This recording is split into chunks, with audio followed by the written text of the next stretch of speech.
Hey, Steelers Nation. In the Dalvin Cook episode I did, we got a comment that asked us, why would we go after Cook? He's more so a want than a need. What should the Steelers spend their money on that could be more valuable?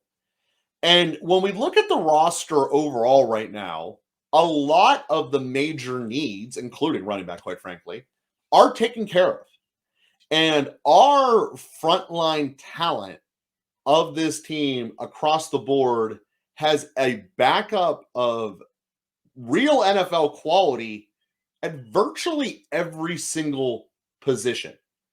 And this is why when I get into conversations about who's going to be the better team moving forward, the Steelers to me are the clear answer because the depth that they have created upon this roster. And we compare this real quickly to the team we're playing in week 1 in San Francisco. San Francisco has virtually no backups to any of their offensive talent. If you take out their top 2 receivers, they're not playing with anyone. They also don't have a starting quarterback for when they come in here in Pittsburgh. So I look at the Steelers comparison to the Niners, that if the Steelers were in the NFC instead of the AFC, they're like almost guaranteed a playoff spot and possibly a division, depending on which one you put them in.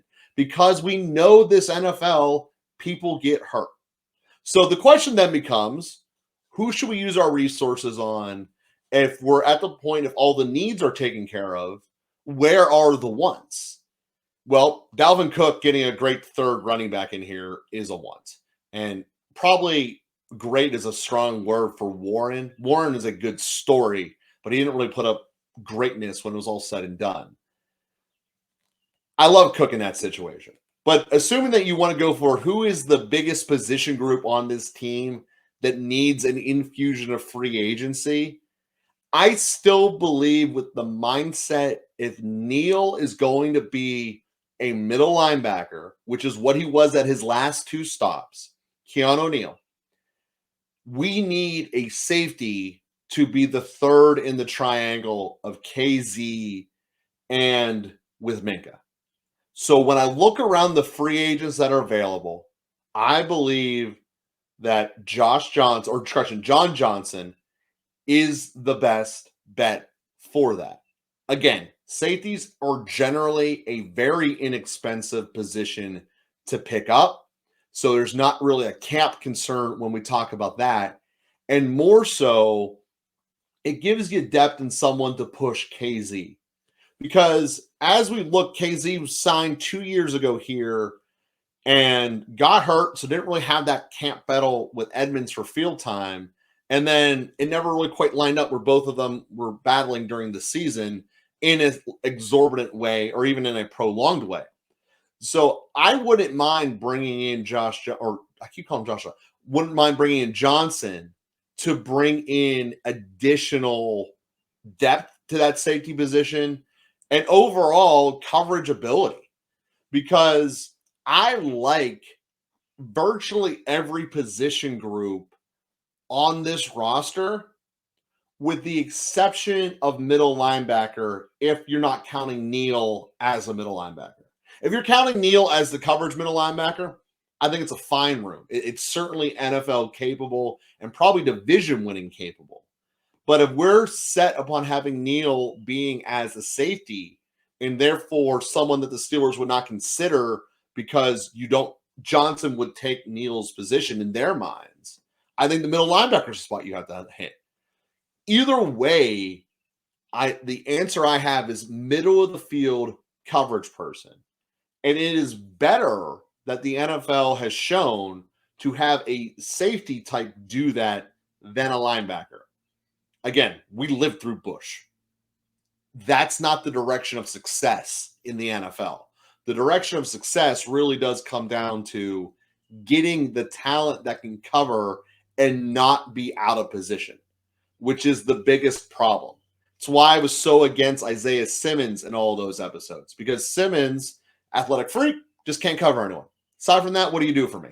So when I look at using our resources, middle of the field coverage guy is genuinely the weak spot I see of this team. And the reason being, when we're bringing in edge pressure, quarterbacks instinctually have to look to less developed routes, closer to the line of scrimmage, because they literally don't have enough time to push the ball downfield and to have receivers get open. So therefore, we know we have built this trap of fear where the ball is going to be staying close to the line of scrimmage and in the middle of the field in general. That's where the coverage is going to be targeted the most against the Steelers. And it's also where I feel our coverage is the weakest. So when we talk about the Pittsburgh Steelers needing to draft someone or needing to sign someone in that capacity for this upcoming season, it's 100% middle of the field coverage. Do I think that it's going to be something that they do? Possibly. I don't know what's going on with Johnson's medicals or how much he's asking for. But assuming that you could have a realistic expectation and his medicals are fine, that's how I would address this problem overall. I think that the Steelers have put themselves in a great position in terms of what they can do defensively. It's almost as diverse as what they can do offensively. They have the capability with Benton on the roster to have a 5-man front legitimately attack you consistently. And we normally don't do that when TJ is healthy because we don't need to, because TJ is getting there and we just have the extra man coverage. However, if TJ is healthy, which we obviously presume will be as we're recording this here in June, and you do a 5-man front with Ogunjobi, Benton, or Leal, and Cam, and then obviously Highsmith on the other side, you're going to, as an offense, have to keep at least 2 extra players in to block, which means as a result, you're having 8 people block. You only have 3 in coverage. Or Chris, you have 2 extra people blocking, so 7 people there. The quarterback is number 8. You have 3 receivers out in the route. Maybe you need to do it less than that. But the one thing this NFL has shown is 3 receiver routes are not successful in this league. They don't work anymore. They worked with Joe Gibbs back in the day. They don't work now because the way that you'd have to attack this is you'd have to go through Hall of Famer Peterson, what we believe will be a great coverage guy in Porter. And at that point, you might as well have Levi Wallace cover the third with the extra layers of protection of KZ and Minka, plus a player that's extra on the field because I only named 10 defenders. That is a very hard way to win. And it is something that I really hope the Steelers employ a couple times this year more often than they do, especially when Watt's healthy. A 5-man front coming at you is incredibly scary with this group. And now that the defensive line room has got all of this extra depth, it's powerful. But again, that 5-man front, what are you going to attack? Going to do a quick slant. All right, if we have Minka covering the slot guy or doubling and bracketing the slot guy, that option goes off the table. Then it becomes who's going outside and can KZ help over the top? Does KZ need to help over the top? This defense can throw so many different attacks at you. And as long as we can cover the middle of the field with, again, Minka does a lot to do that. As long as that can happen, I don't see a way where this defense is ever the reason that we lost a game. You can make an argument we lost the game because of the defense in Philadelphia and in Buffalo. I don't see that being a possibility even once this year. I see it being much more like the second half of the season, where the defense kept us in games, and then Kenny got us over the line. I think the Steelers are going to have an amazing season as a result of all of this. But again, I think the Steelers are also at a point where you can make an argument they're out of needs. This cap money we have left is going to be for a want. And now it's just about weighing out what want is the greatest. Is it bringing in a third running back to be able to bring in Dalvin Cook? Is it to bring in an additional safety in Johnson to give you another person back there?